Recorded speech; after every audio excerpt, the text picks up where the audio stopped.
ওলামায়ে কেরাম লিখেছেন যে আল্লাহর নবীকে সেই আশিক রাসূল কেন দর্শন করলো না, এর মধ্যে দুইটি কারণ মূল আছে এবং সেই আশিককে পরিচয় দিই।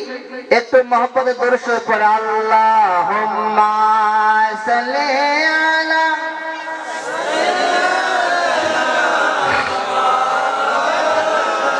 মুহাম্মাদ ওয়া আলা আলি সাইয়্যিদিনা।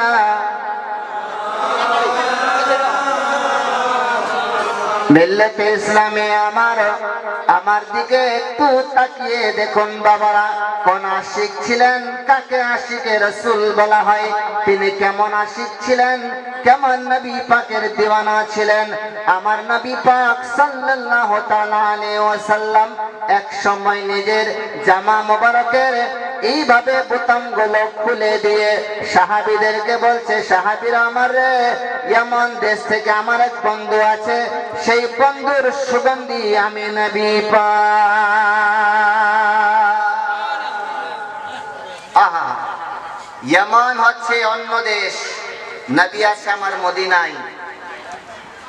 পাওয়ার দেখুন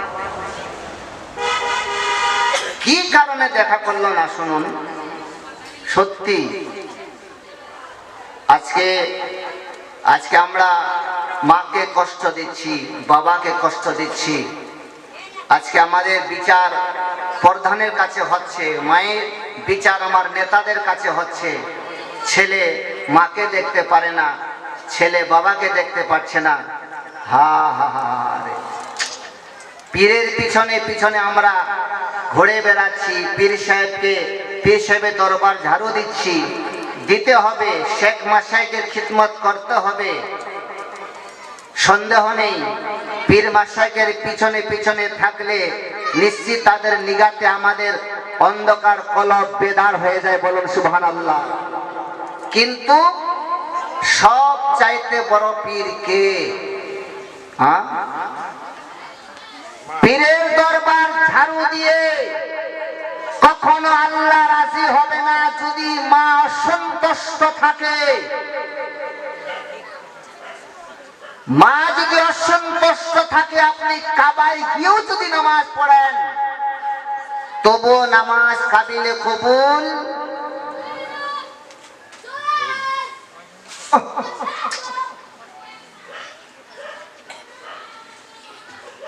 ইয়ামানে একজন আশিক, নাম হচ্ছে তার ওয়েস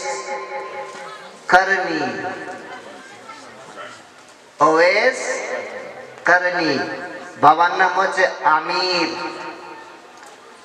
টানছি আপনাকে, শোনাচ্ছি। মুরাদ একটা কবিলা ছিল, সেই কবিলা থেকে সেই ইরান দেশে আশিকে রাসূল ছিলেন, কিন্তু নবীকে দেখতে আসতে পারেনি, ভাগ্যে জুটেনি।